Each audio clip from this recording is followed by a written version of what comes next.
Halo, halo, apa kabar? Assalamualaikum warahmatullahi wabarakatuh. Senang sekali saya Sebenarnya Arif bisa kembali menjumpai Anda semua.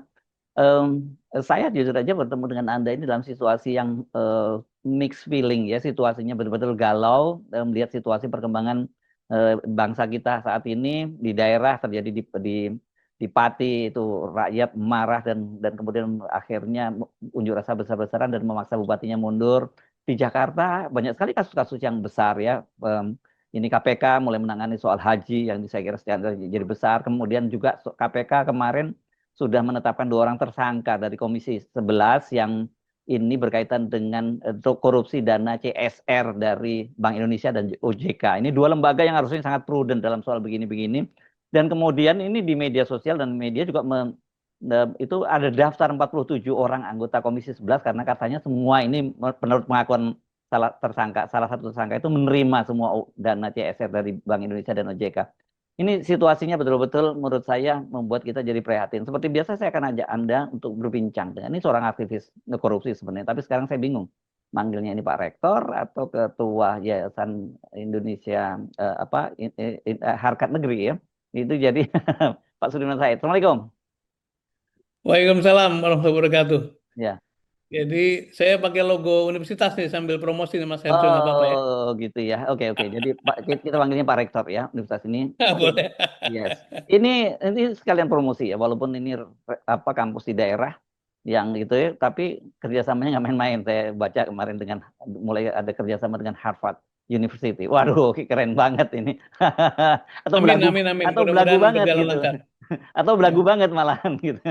Enggak. Kita emang pengen mempertemukan Hmm, pemain-pemain besar itu dengan masalah-masalah di grassroots ya, dan yes, mereka antusias Mas Harjo. Jadi ya, mereka antusias untuk mendalami masalah-masalah di ya. akar rumput begitu. Yes, selamatlah ya dan jadi makanya Terima mudah-mudahan kasih. ini tidak bercandaan saya kemarin Indonesia Universitas Negeri tanpa harkat tapi ini swasta tapi dengan harkat gitu ya dengan harkat yang tinggi. Mari kita bicara bicara kita mesti kurangi senyum karena situasinya menurut saya memprihatinkan apa yang terjadi sekarang ketika kita bicara ini kan sedang berlangsung unjuk rasa di Pati ya dan kemudian ada dan tuntutan rakyat ini eh, saya jadi ingat lagi ya orang Indonesia itu memang disebut penyabar tapi kalau berubah ini jadi amok gitu ya itu bukunya eh, bu, eh, itu sudah sejak lama di seperti Raffles yang menulis ya kalau nggak salah itu yang menulis bukunya itu ya History of Java ya soal saya gitu Ya, Pak. ya oke. Ya, Mas, kita prihatin tentu saja karena situasi yang sedang berlangsung di Pati, dan itu bukan sesuatu yang meledak spontan karena kelihatannya kondisi ini sudah terjadi sejak beberapa hari yang lalu. Dan apa namanya, saya sebut prihatin karena ini dengan segala maaf pada Pak Presiden, karena Pak Presiden selalu ingin meyakinkan warga Indonesia bahwa kita baik-baik saja, dan ternyata satu demi satu persoalan ya memang ada yang tidak baik-baik, dan itulah Dan Pak dinamika Presiden bernegara sebenarnya udah memang selalu antisipasi loh itu soal kasus Pati itu karena beliau udah merintahkan agar dibatalkan itu. Tapi ternyata betul. itu nggak cukup buat rakyat di sana gitu. Kalau saya boleh ngambil pelajaran, memang menjadi pejabat publik itu tidak bisa menggunakan logikanya sendiri, tapi harus Mhm, mhm. betul-betul memperhatikan suasana batin publik ya. Dan Ya.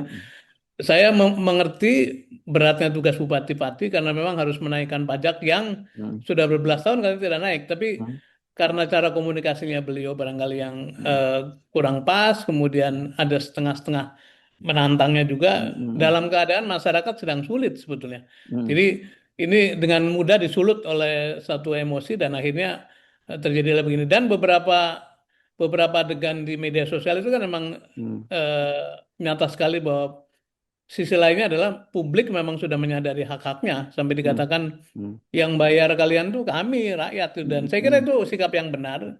Hanya memang eh, berlanjut menjadi satu demo besar-besaran, saya kira tidak semua orang mengantisipasi ini. Dan Ya. menurut saya ini jadi pelajaran penting bahwa bila ada dalam kekuasaan publik, maka kita Mhm, tidak bisa mhm, semena-mena, tidak bisa ngomong mhm, semaunya, mhm, walaupun niatnya mungkin baik gitu. mhm. Dan begitupun harus belajar bahwa masyarakat makin hari makin cerdas. Ya. Apa yang kita pikirkan di Jakarta dengan cepat melebar sampai ke daerah, sampai ke desa-desa kecil. Karena Mhm, saya belakangan kan memang sering ada di kampung ya di Ya. Brebes, di Tegal, belusukan ke sekolah-sekolah segala macam. Tapi memang pengetahuannya merata, pemahaman Hmm. mengenai keadaan itu merata karena Hmm. gadget ini kan, Hmm. yang Hmm. itu menjadi penyebab dari meratanya informasi, baik informasi baik maupun informasi yang buruk. Jadi mudah-mudahan para penyelenggara negara belajar dari apa yang terjadi di Pati dan kita bisa mengembalikan harkat negeri, Yes. bisa Oke. mengembalikan harkat negeri karena kita Ya. ini sedang ada tantangan dalam soal martabat atau Ya. menjaga harkat itu gitu. Yes. Oke, itu di daerah. Sementara di pusat itu ya, itu juga kita melihat situasi yang juga cukup memprihatinkan. Walaupun kita tahu ini kasus-kasus juga banyak di antara kasus lama dan kita mau nggak mau kadang-kadang orang pasti akan marah juga. Kenapa urusannya selalu dikaitkan dengan Presiden Jokowi? Kan sekarang Presiden bukan Jokowi karena Pak, tapi mau nggak mau ternyata setelah kita terakhir ya kaitannya ke situ. Misalnya kasus haji ya, Pak Ya. Firman. Nah, sekarang juga soal ini soal yang rame juga disorot soal Komisi 11 yang ini katanya sih terancam rame-rame biar bisa apa bedol desa ini masuk ke tahanan KPK semua gitu. Ya, di pusat sejak kemarin saya sebenarnya agak menangis ya, Hmm. dalam batin karena mengapa justru titik-titik yang harusnya pemimpinnya itu memberikan keteladanan Hmm. dan sumber dari referensi moral Hmm. malah melakukan tindakan-tindakan tidak celah. Menteri Agama itu kurang apa sih itu? Kementerian Agama itu kan harusnya bisa menjadi contoh dalam beragama gitu ya. Dan Dan jurusan sorga lah ini harusnya kudunya begitu ya. betul. Ya. Kemudian Menteri Pendidikan. Hmm. Mudah-mudahan Hmm. kasusnya tidak seburuk yang kita bayangkan itu. Itu Hmm. juga ada urusan. Hmm. Tapi juga dulu waktu COVID itu ada Menteri Sosial yang harusnya menjadi pelindung dari orang-orang paling menderita gitu. Hmm. Hmm. Nah, sekarang muncul kasus CSR yang saya bertanya sebetulnya itu. Kenapa? Hmm. Pertama gini. Hmm. Kenapa BI dan OJK tuh punya dana CSR? Iya apa urusannya ini gitu loh. Ya, saya juga bingung juga itu. CSR itu singkatan kepanjangannya adalah Corporate Hmm. Social Responsibility. Yes. Itu diwajibkan pada korporasi Hmm. yang karena menciptakan keuntungan, Hmm. mengenerate revenue, kemudian Hmm. punya dampak sosial kepada masyarakat, terus Hmm. dia harus mengisikan Hmm. sebagian dananya untuk Hmm. tanggung jawab sosialnya kan. Ya. Sementara BI dan OJK itu kan lembaga negara yang memang Hmm.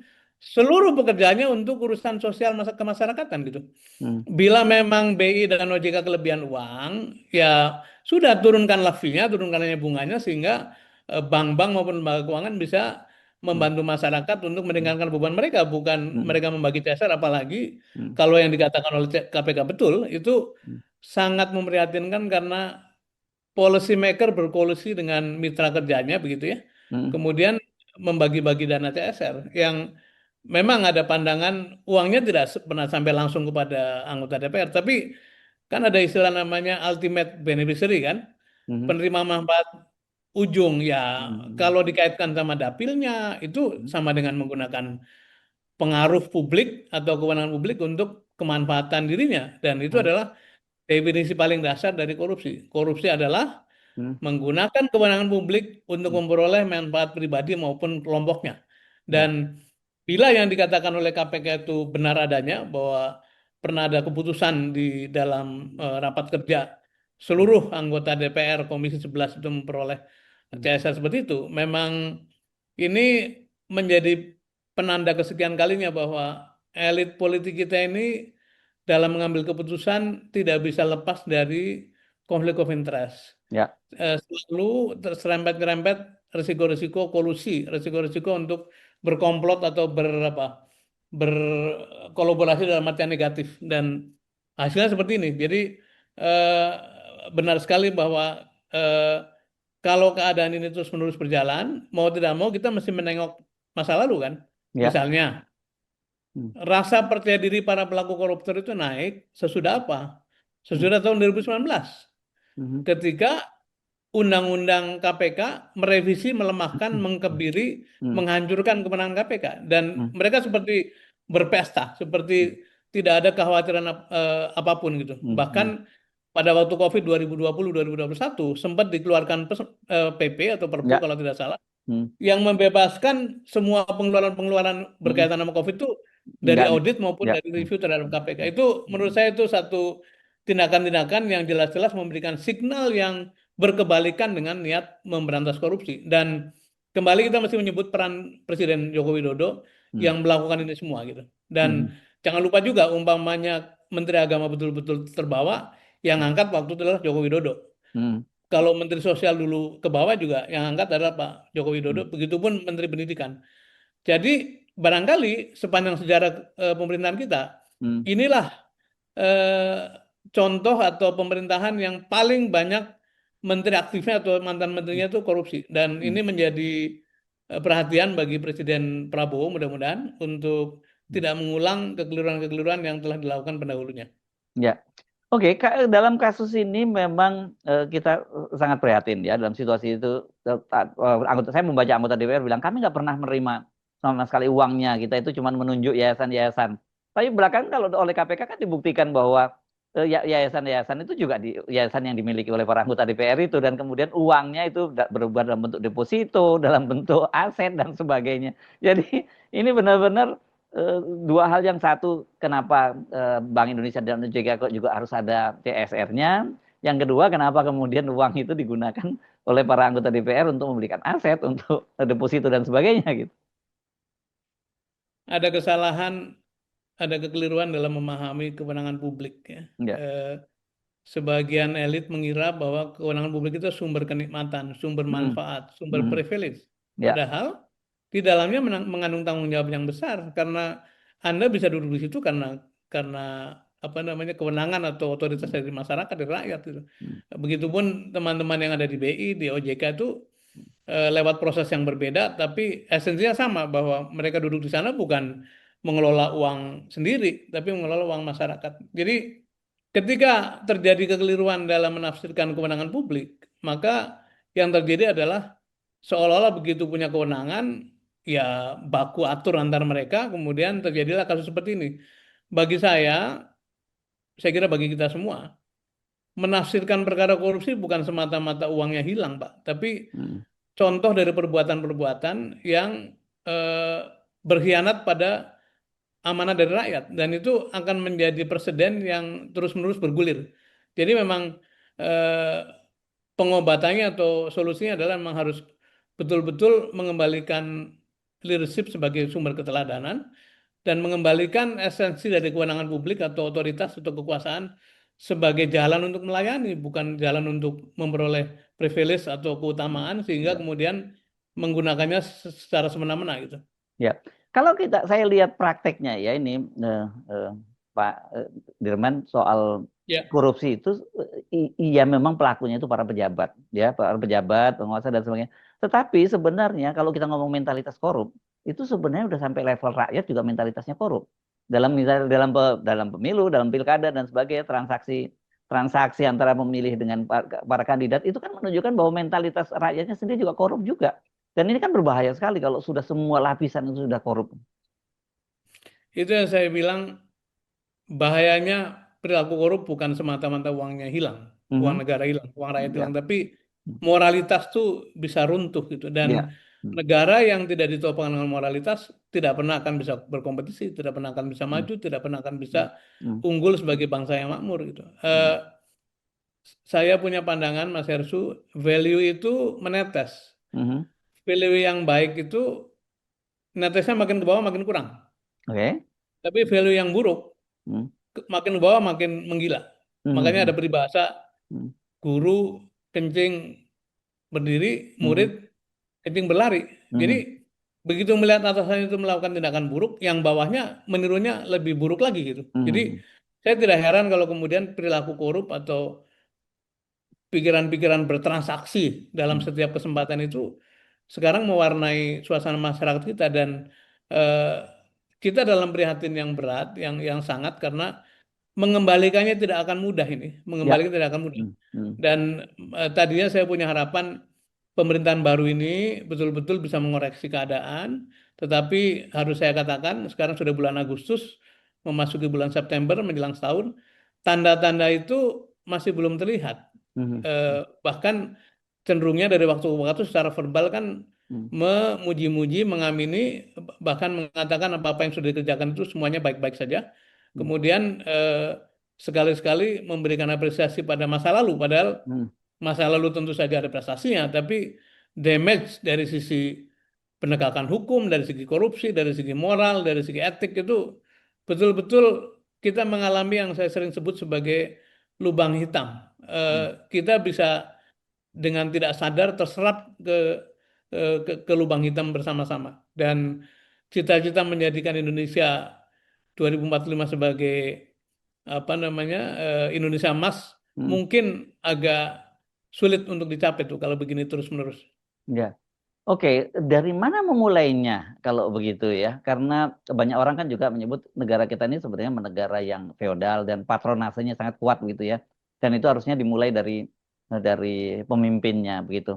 Tapi kalau kemudian kerusakan itu sampai elemen-elemen terkecil. Kan karena kita kan selalu lihat bahwa sebenarnya pembentuk masyarakat itu dibentuk dari mana sih? Dari keluarga. Keluarga yang sehat. Keluarga kemudian dari lingkungan yang sehat, kemudian membentuk masyarakat yang sehat dan negaranya juga sehat. Tapi kalau Ya. nilai-nilai itu sendiri dalam keluarga juga sudah hilang, kan ini berat sekali loh. Saya ingin memberi bocoran paper saya ketika melamar Hmm. pimpinan KPK ya. Oh oke, yang yang kemudian ditolak Jadi ya artinya pertanyaannya ya. kan kurang lebih bagaimana memulai situasi semua Hmm. ini. Hmm. Katanya reformasi atau transformasi kelembagaan itu ada tiga unsur. Satu, Oke. people, Hmm. Hmm. manusia-manusianya. Yang kedua, Hmm. struktur Struktur. atau Hmm. Hmm. mekanisme kerja, Hmm. dinamika dalam Hmm. lintas institusi dan sebagainya, Hmm. bisnis proses, Hmm. SOP dan lain-lain. Yang ketiga adalah kultur atau budaya gitu. Hmm. Hmm. Nah, membangun kultur perlu waktu lama, lama sekali itu, karena itu adalah dari pembiasaan-pembiasaan, dari habit, dari apa namanya seremoni-seremoni, dari Hmm. upacara-upacara dan sebagainya. Hmm. Membangun struktur lebih cepat karena bisa mengundang konsultan, maka jadilah itu Hmm. penataan SOP dan lain-lain. Tapi yang lebih strategis sebetulnya adalah membangun people, membangun Hmm. kepemimpinan. Hmm. Karena itu dalam paper saya sebutkan bahwa adalah tugas pemimpin tertinggi, para pemimpin tertinggi negara Hmm. untuk mengembalikan leadership sebagai sumber teladan. Hmm. Karena apa? Kalau beresin suasana begini dengan SOP, SOP-nya bisa ditubruk. Hmm. Buktinya orang merubah pasal-pasal kan, Hmm. merubah undang-undang gitu ya. Hmm. Hmm. Kalau pakai undang-undang, undang-undangnya bisa dirubah sesuai dengan kemauan mereka. Tapi keteladanan sumbernya dari dalam. Integritas, sikap atau cara untuk bertindak dengan hati-hati, prudent practice dalam government segala macam.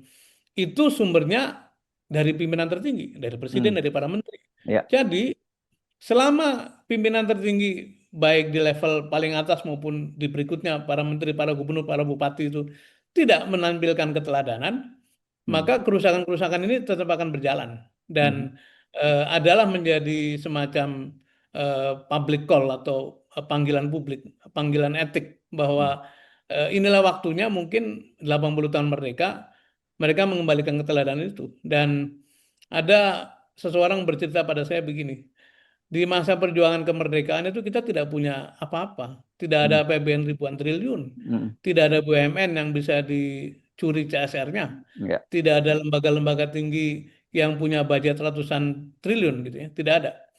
Tidak ada proyek-proyek besar. Tetapi pada waktu itu para founding fathers memiliki harkat dan martabat gitu.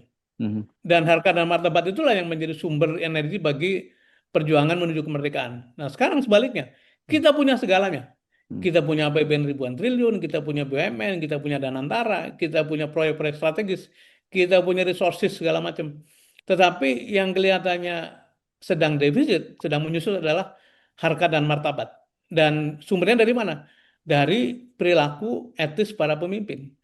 Orang boleh mengatakan itu utopis. Tidak, tidak utopis. Hmm. Kalau kita mau betul-betul negara ini kembali kepada tracknya, memakmurkan rakyat. Kan tujuan bernegara katanya memajukan kesejahteraan umum, Ya. mencerdaskan kehidupan bangsa kan. Ya. Kalau Ya. itu yang mau dicapai, mau tidak mau harus mengembalikan para pemimpin itu menjadi teladan utama dan kemudian menggerakkan seluruh masyarakatnya menuju kepada track yang kita tuju. Itu harus kita sebarluaskan keyakinan itu, Ya. karena kalau semata-mata tambal sulam dengan merubah peraturan, Hmm. itu peraturan bisa diakali setiap waktu. Ya. Saya membayangkan sebenarnya kayak Pak Presiden Prabowo begitu ya, memulainya dan kemudian dibantu nggak usah banyak-banyak menteri, nggak usah 100 orang gitu ya. Hanya beberapa orang menteri saja, tapi kemudian mereka itu adalah figur-figur yang sangat kuat dan bisa diteladani.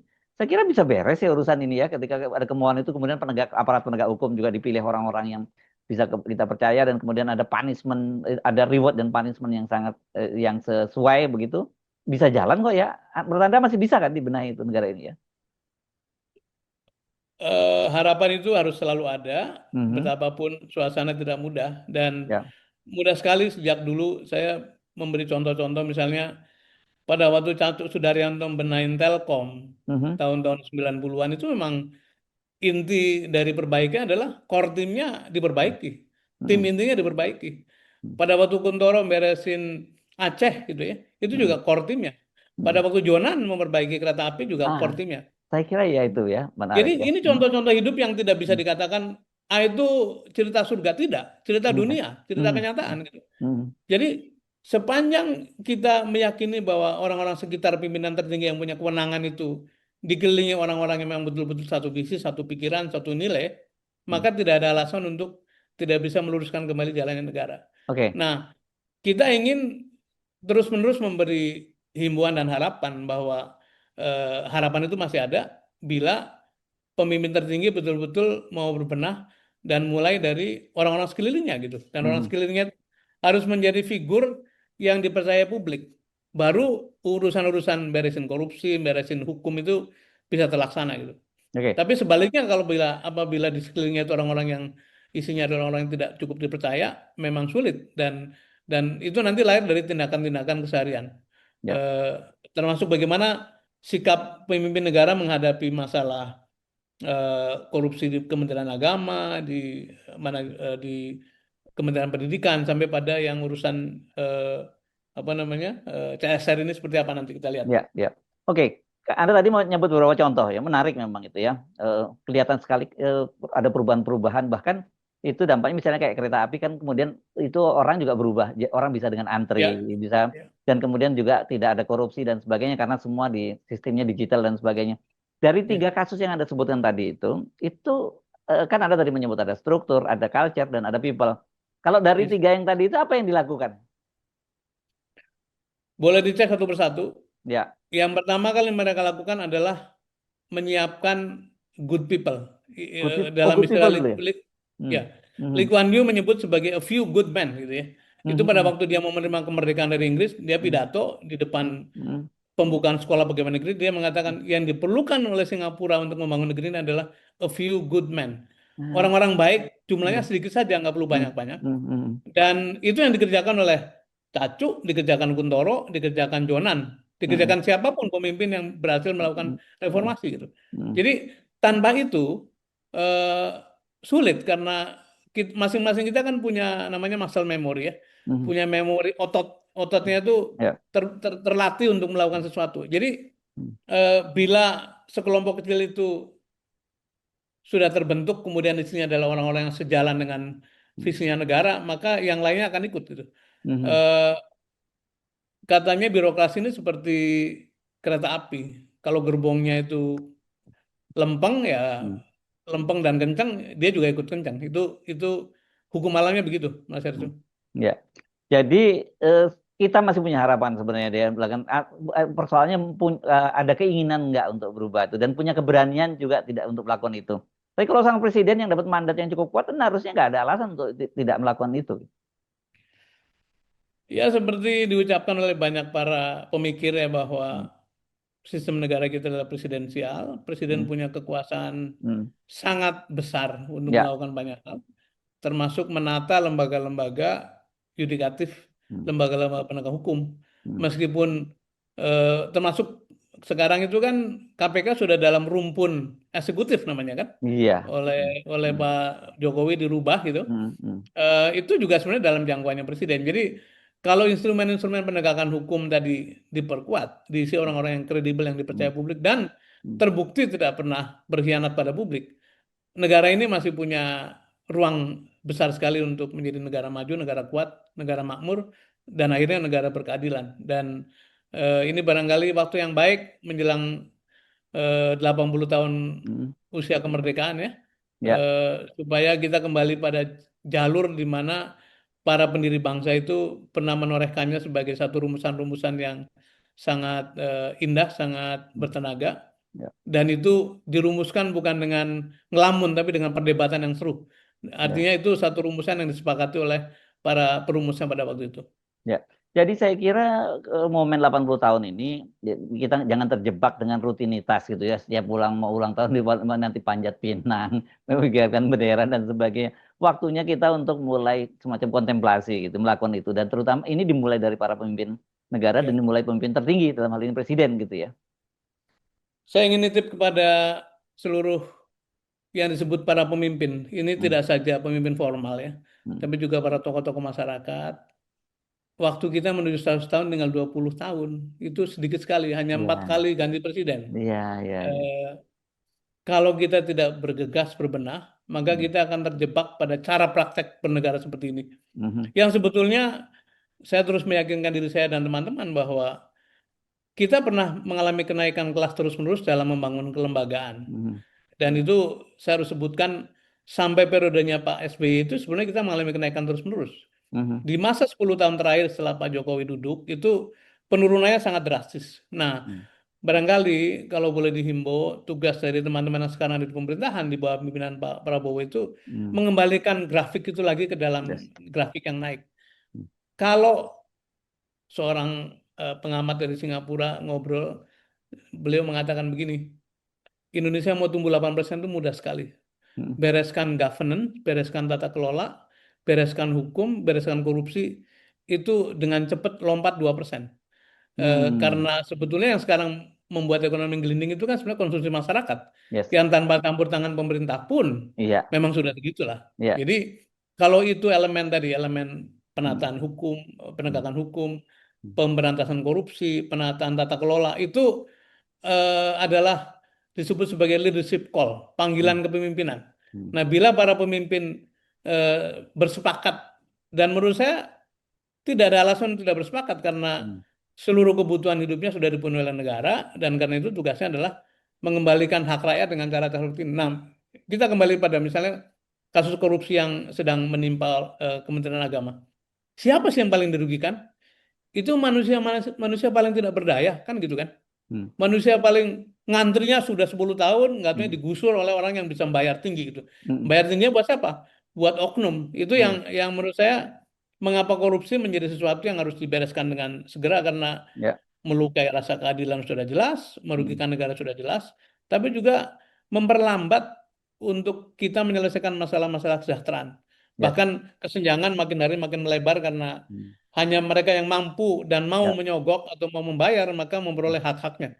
Dan ini kalau kita serius, kita nitip kepada para pemimpin, Pak Presiden, para menteri, wakil menteri, Pak Gubernur, wakil gubernur, bupati, wakil bupati, bahkan tokoh-tokoh masyarakat, pemimpin hmm, NU, Muhammadiyah, hmm. pemimpin agama semuanya, kayaknya kita tetap merenung.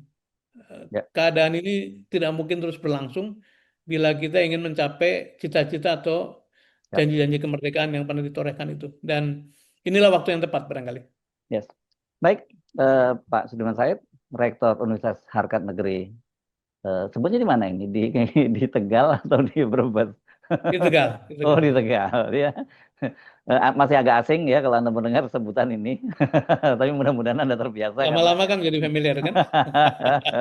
sampai ketemu lagi. Assalamualaikum Terima kasih Mas warahmatullahi Ersu, terima wabarakatuh. kasih.